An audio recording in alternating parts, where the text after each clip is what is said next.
मानो भार में अंतर थोड़ा जान जाओ और हर एक चीज थोड़ा बता देंगे, तब वाला जो कल बनवाए नहीं थे टेबल वगैरह,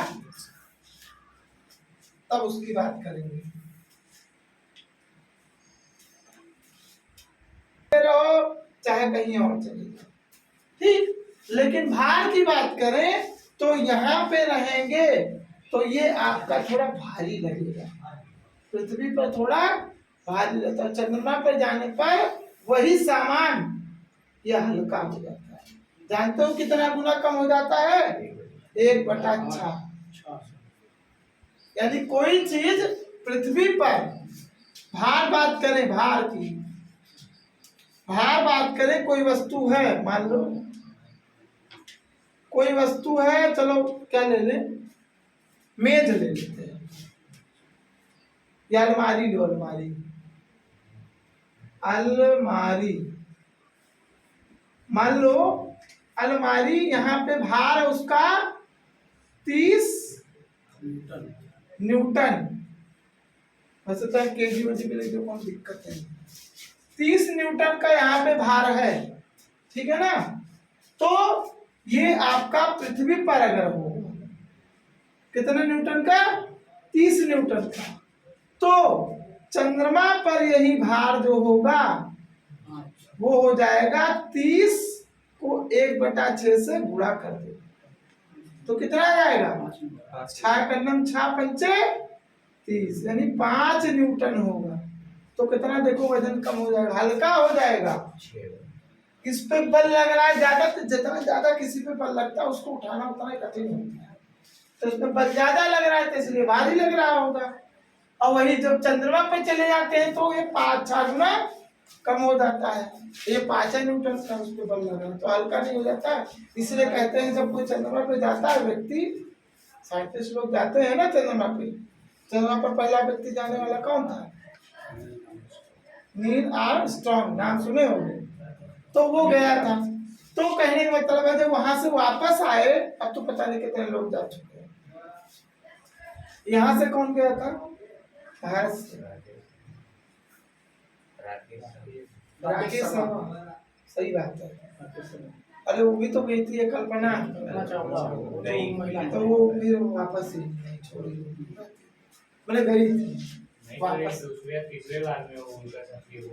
हाँ वही तो कह रहे हैं, तो गई थी वो। अब देखो क्या है कि जब वहां से वापस आते हैं चंद्रमा से, तो वहां जो है कोई भी चीज करते हैं तो सब जैसे लगता है सब हल्का हल्का सब काम कर जाते हैं, वहां पे थकान नहीं लगती है। लेकिन जब पृथ्वी पर आते हैं तो वही चीज कुछ भारी लगने लगता है, सब हाथ वाथ जैसा लगता है वो काम ही नहीं करेगा, हाथ वहां हिलाए कोनो मतलब नहीं, सब अपने आप में वहां गुरुत्व बल कम होता है ना ये वाला, तो सब उठाए, कोई दिक्कत ही नहीं करे, ये तो अपने आप उठाएंगे ऐसे। अब जब यहाँ आए तो ये हाथ दर्द करेगा, तो इसलिए जब वहां से आते हैं तो डॉक्टर लोग सलाह देते हैं कि 1 महीना कम से कम आप क्या करो, बेड रेस्ट करवाते नहीं करवाते, जानते हो नहीं जानते तो जान लो कि बेड रेस्ट करवाया जाता है। तो समझो ये बात कि भार और द्रव्यमान में अंतर क्या है। अब यही वस्तु का अगर हम आपसे पूछते द्रव्यमान बताओ, तो द्रव्यमान आपका अगर मान लीजिए यहाँ 10 केजी है, कहाँ, यहाँ पृथ्वी पर, तो चंद्रमा पर भी कितना केजी होगा, 10 ही केजी होगा, वो बढ़ने वाला घटने वाला नहीं होता, समझे। तो लिखा स्थान परिवर्तन होने पर भी द्रव्यमान स्थिर रहता है, और यहाँ लिखा है भार बदल सकता है, वो इस पे निर्भर करता है जी पर। अगर ये बदल जाएगा मान तो फिर बदल जाएगा। देखो ये दोनों बराबर कब होंगे, जब आपका जी जो है ना बदला करे, है ना, यही तो रहेगा, या जी का मान 1 हो जाए, जी का मान एक पता नहीं कहाँ होगा जी का मान, तो इसलिए दोनों अलग अलग है। देख चीज जान लो, फिजिक्स में द्रव्यमान और भार में अंतर है, फिजिक्स के अकॉर्डिंग चल रहा है, ठीक है। लेकिन केमिस्ट्री में कहते हैं कि आप द्रव्यमान और भार, कहीं भार लिख दे हम गलती से या कहीं द्रव्यमान गलती से लिख दे मान लो, तो द्रव्यमान और भार केमिस्ट्री में एक माना जाएगा, खत्म बात। रसायन विज्ञान में, लिख देना इसे,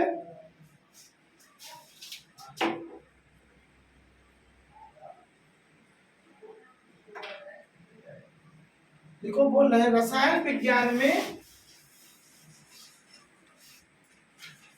भार और द्रव्यमान दोनों एक ही होते हैं या माना जाता है, लिख सकते हैं।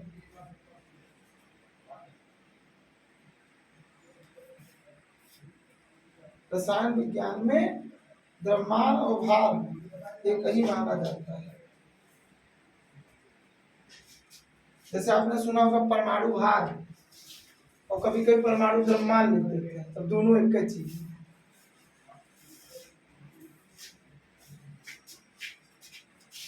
हटाएं इसको। तो द्रव्यमान और भार में अंतर होगा, ये जान गए आप लोग। एक काम करते हैं, इसके बाद आप लोग लिखोगे चाहे W बराबर M इंटू जी।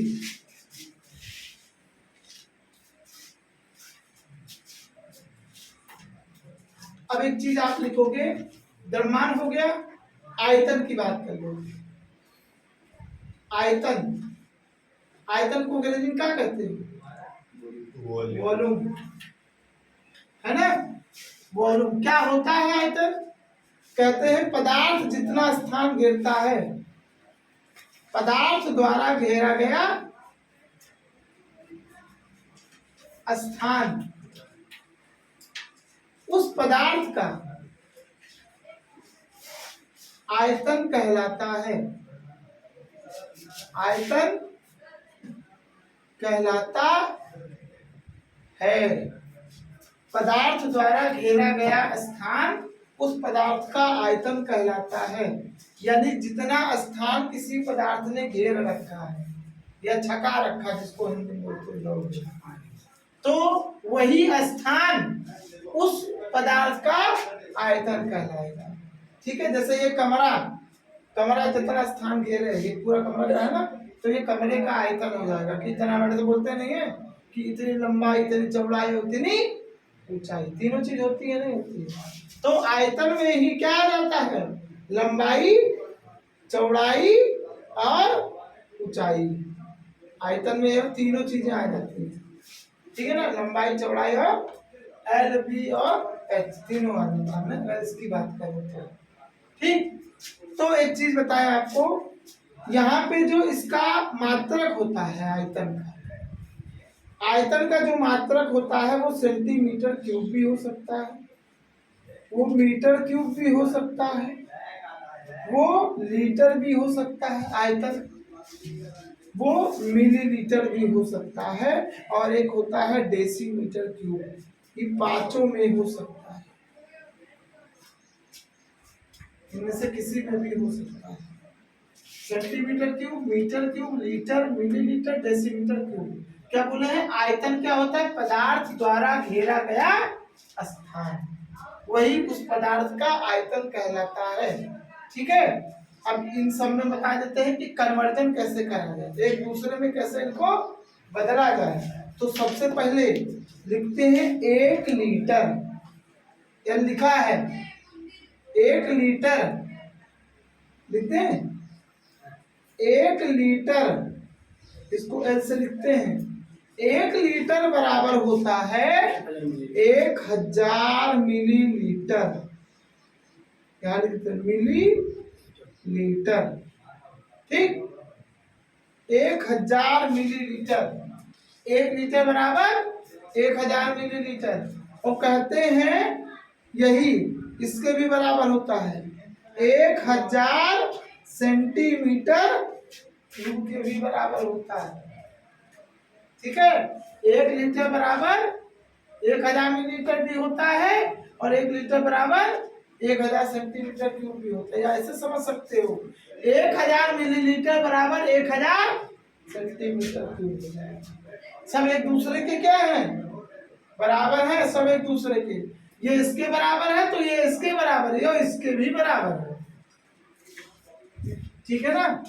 अच्छा, और फिर देखें तो कहते हैं 1 लीटर बराबर होता है 1 डेसीमीटर क्यूब। 1 लीटर बराबर होता है 1 डेसीमीटर क्यूब। इसका मतलब है कि जितना लीटर होगा उतना ही डेसीमीटर क्यूब। मान लीजिए 2 लीटर में कितने डेसीमीटर क्यूब? अगर एक में एक है तो 2 में तो 2 ही तो होगा, समझे? ये हो जाएगा। ऐसे ही 1000 मिलीलीटर में 1000 सेंटीमीटर क्यूब, तो 500 मिलीलीटर में कितना हो जाएगा? 500 ही तो हो जाएगा। जितना ये रहेगा उतने देख लो बराबर है ना, इसीलिए बोला है। तो ये 4 हो गए एक साथ। इसके बाद आता है मीटर क्यूब, तो उसको इस तरह लिखा था 10 की घात -3 मीटर क्यूब। ये लिख लो, या इसको लिख सकते हो 1/1000 मीटर क्यूब। पूरा ऐसे इसको उतार लो, आयतन लिख लेना, फिर ये सब पूरा लिख लेना। तो यहाँ लंबाई भी आती है, चौड़ाई भी आती है और ऊंचाई भी आती है।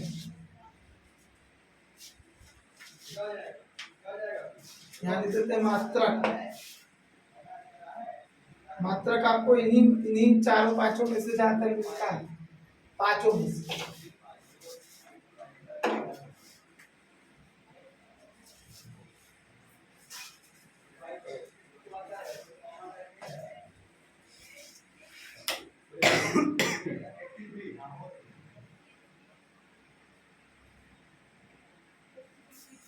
जब ये जान जाओ तो उसके बाद हम आपको कह रहे हैं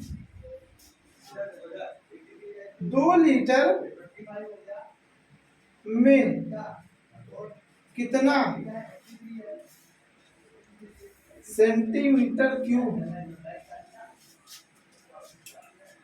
आयतन होता है।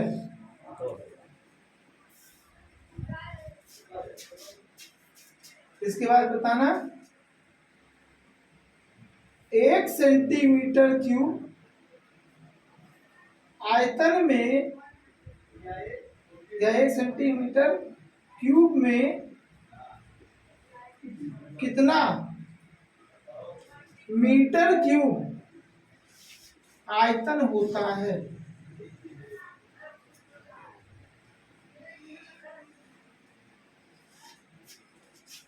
ये पहला सवाल है। और दूसरा सवाल लगाइए।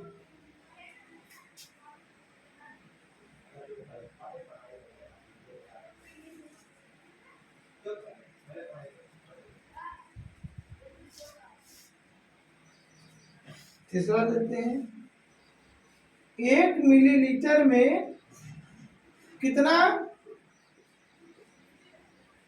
सेंटीमीटर क्यूब होता है।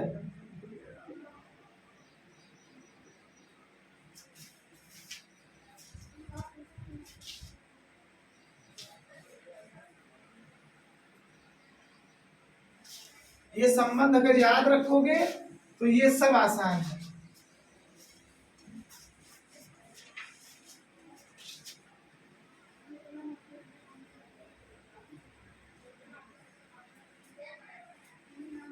पहला वाला हो गया, बताओ।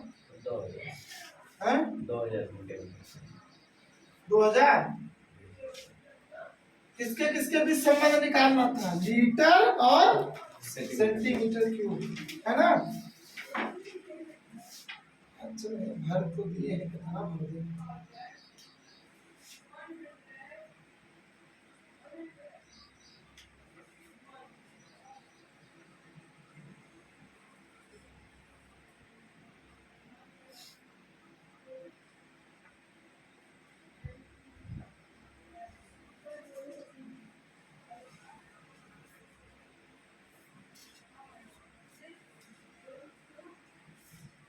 दो लीटर, यानी लीटर में आपको बताना है, सेंटीमीटर क्यूब में संबंध पहले देखो, या ये लीटर है और या सेंटीमीटर या है। आपको पता चल रहा होगा 1 लीटर में कितने सेंटीमीटर क्यूब? 1000। देखो 1 लीटर बराबर 1000 सेंटीमीटर क्यूब। तो यहाँ कितना लीटर लिखा है? तो एक लिखा है तो 1000 और 2 लिखा है तो बताओ कितना होगा? 2000। तो ये ऐसे समझा करो, उसको बनाना कैसे है। 1 लीटर है तो 1000 और 2 लीटर है तो 2000 आएगा, ये तो पक्का है ना। लेकिन आएगा कैसे, तो देखो क्या करते हैं, 1000 बटे ये वाला यहाँ लिखते हैं जो 1000 है, और यह जो एक है होता है नीचे लिखते हैं, और यही जो बाद में आ जाता है इसको हम लोग यहाँ पे गुणा करते हैं। फिर से 1000 यहाँ लिखे और एक को जो यहाँ है वो यहाँ लिख के और इस 2 को इनसे गुणा कर दी, तो नीचे एक का कोई मतलब है नहीं। क्या हो जाएगा, 1000 को 2 से करोगे तो कितना आएगा, 2000 सेंटीमीटर क्यूब। ये लिखना ऐसे सीखो, 1 लीटर बराबर 1000 सेंटीमीटर क्यूब, तो 2 लीटर बराबर 2000 सेंटीमीटर क्यूब। खत्म बात। लिख सकते तो वैसे थे, लेकिन हम बताए तरीका कि इस तरह से लिखो आप। इसको बताओ जल्दी से, कौन बताएगा? बताओ आदर्श, तुम ही बताओ। 1 सेंटीमीटर क्यूब में कितना मीटर क्यूब होता है? यानी इस बार संबंध किसके किसके बीच में है, सेंटीमीटर क्यूब और मीटर क्यूब में संबंध है। तो आपको पता है सेंटीमीटर क्यूब और मीटर क्यूब में संबंध यही है ना। तो देखो क्या हो जाएगा, निकालो।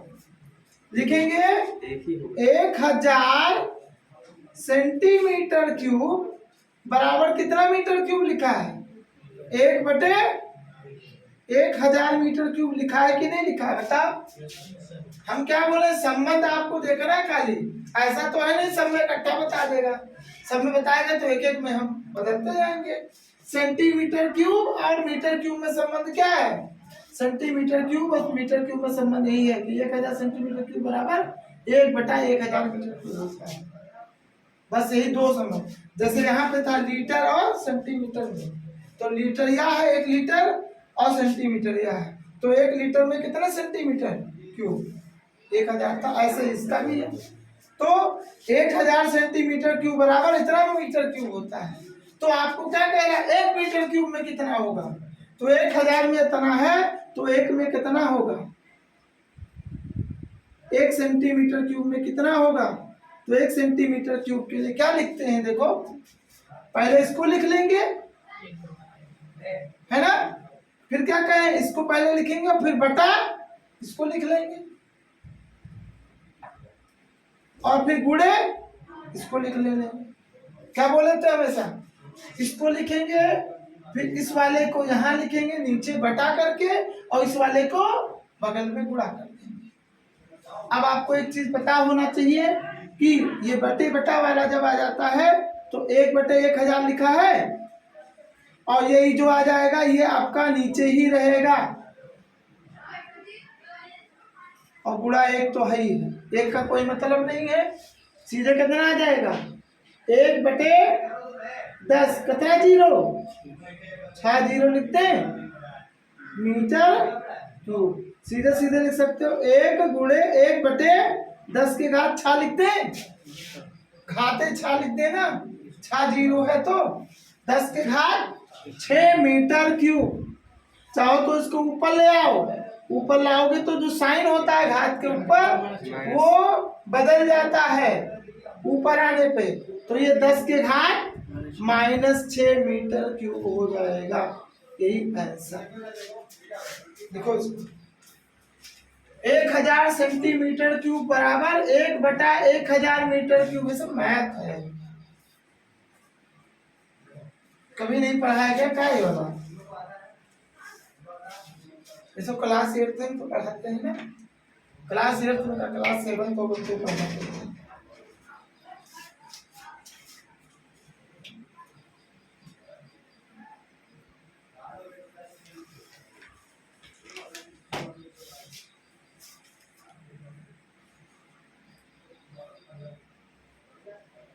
और ये परिवर्तन करने वाला आया भी था उसमें, क्लास 7 और 8 में है, 8 में नहीं है शायद, 8 में है कि 7 में है ये वाला। और हमें याद है कि इस हादसे में तुम थे पढ़ाए वढ़ाए भी थे वाला कुछ, ये वाला परिवर्तन करना कम से कम जानो इसको, थोड़ा तो दिमाग लगता ही होगा कि कैसे परिवर्तित किया जाए, इसको कैसे बदला जाए।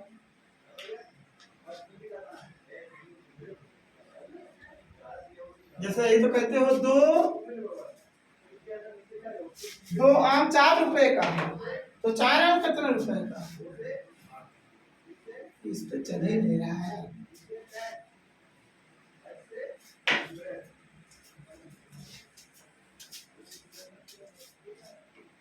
तीसरा वाला करो, 1 मिलीलीटर बराबर कितना सेंटीमीटर क्यूब होगा। जैसे यहाँ की है वैसे यहाँ भी करके करिए, 1 मिलीलीटर में कितना सेंटीमीटर क्यूब होगा।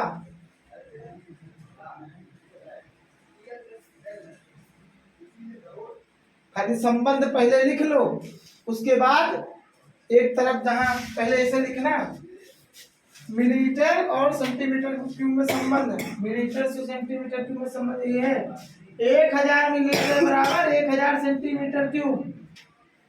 तब 1 मिलीलीटर बराबर कितने सेंटीमीटर क्यूब निकाल लेना।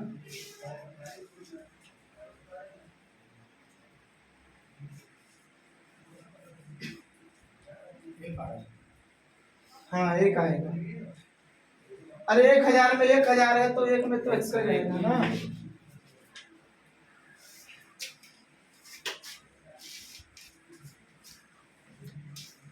तो ये आयतन हो जाता है।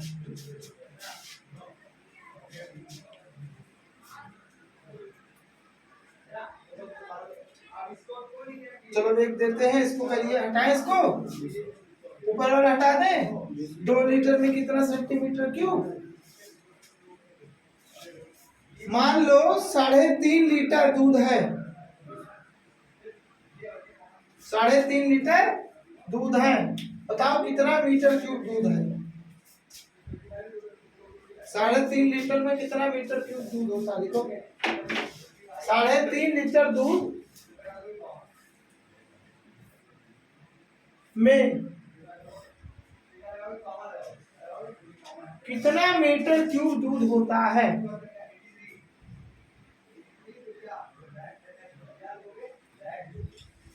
3.5 मीटर क्यूब 3.5 लीटर दूध में कितना मीटर क्यूब दूध होता है।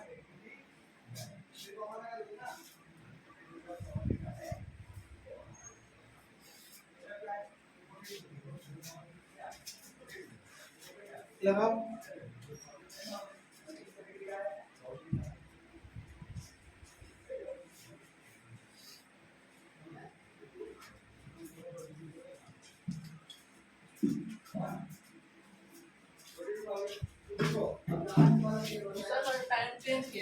किसका नहीं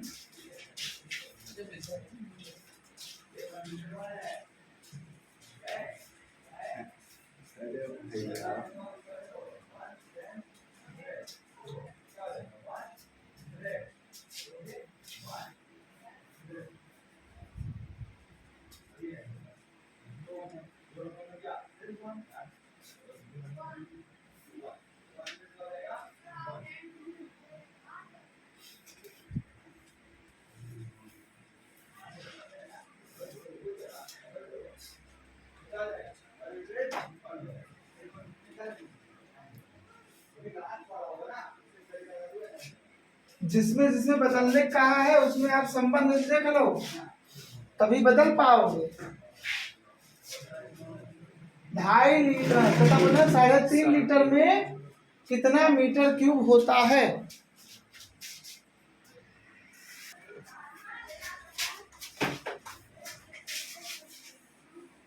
क्या कहा है हमने, 3.5 लीटर 3.5 लीटर दूध में कितना मीटर क्यूब दूध होता है। यानी इसका मतलब है किसको किसमें बदलना है, लीटर को किसमें बदलना है? मीटर क्यूब में। तो बताओ लीटर और मीटर क्यूब में संबंध क्या है? तो देखो यार, लीटर यह है और मीटर क्यूब क्या है। तो कितना लीटर लिखा है? 1 लीटर। 1 लीटर बराबर कितना मीटर क्यूब लिखा है? 1/1000 मीटर क्यूब लिखा है, नहीं लिखा है? ठीक। अगर 1 लीटर बराबर 1/1000 मीटर क्यूब लिखा है तो आप 3.5 लीटर बराबर कितना मीटर क्यूब नहीं बता सकते? 1/, क्या बोले हैं? 1/, जो यहाँ लिखा होगा उसको आप ऐसे लिखिए। इसके बाद जो यहाँ लिखा होता है उसको आप बटे में लिख दीजिए। इसके बटे 1 का कोई मतलब नहीं है। फिर गुणा कर दीजिए कौन से वाले को?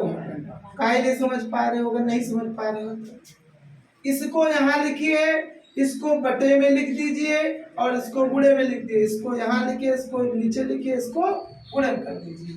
अब ये कर दोगे तो बटे का यहाँ 1 का कोई मतलब नहीं है ना, सीधे क्या लिख दोगे? 3.5 बटे 1000। समझे?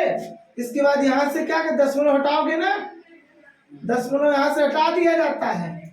और दशमलव के बाद कितने अंक हैं? 1 अंक है। दशमलव के बाद 1 अंक है, तो जितने अंक होते हैं उतने नीचे आपको क्या लगाना पड़ता है? 0। अगर दशमलव ना हो तो दशमलव है कहीं? यहाँ नहीं था ना। तो जितने अंक थे दशमलव हटाना हो तो उतने अंक आपको नीचे 0 लगाना पड़ता है। कितना हो गया? 35/10,000। यही तो। अब देखो 5 से ऊपर नीचे आप काट सकते हो। 5 सते और 5 से काटोगे तो 5 दूनी 10 और 5 0 5 0 5 0 यानी 7/2000 आएगा। ठीक है, सीधे मतलब बाकी आप जानते हो, इसको कर लोगे तो 0.003 मीटर क्यूब। अगर यहाँ भी आप मीटर क्यूब लिख दोगे तो कोई गलत नहीं है। समझे बात? तो ये हो गया, इसको इस तरह से बदल देते हैं। चलो आपका एक होमवर्क दे देते हैं, आप लोग कर लीजिएगा। होमवर्क ये है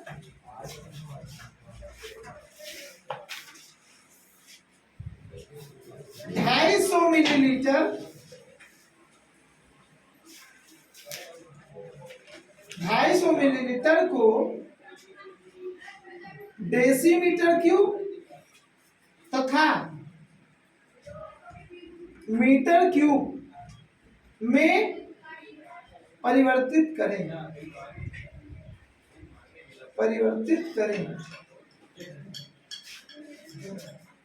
250 मिलीलीटर को डेसीमीटर क्यूब, यानी कितना डेसीमीटर क्यूब होगा, और मीटर क्यूब में परिवर्तित करें। पहले इसको इसमें करिएगा, फिर इसको इसमें करिएगा। यानी 250 मिलीलीटर बराबर कितना डेसीमीटर क्यूब होता है और 250 मिलीलीटर बराबर कितना मीटर क्यूब होता है।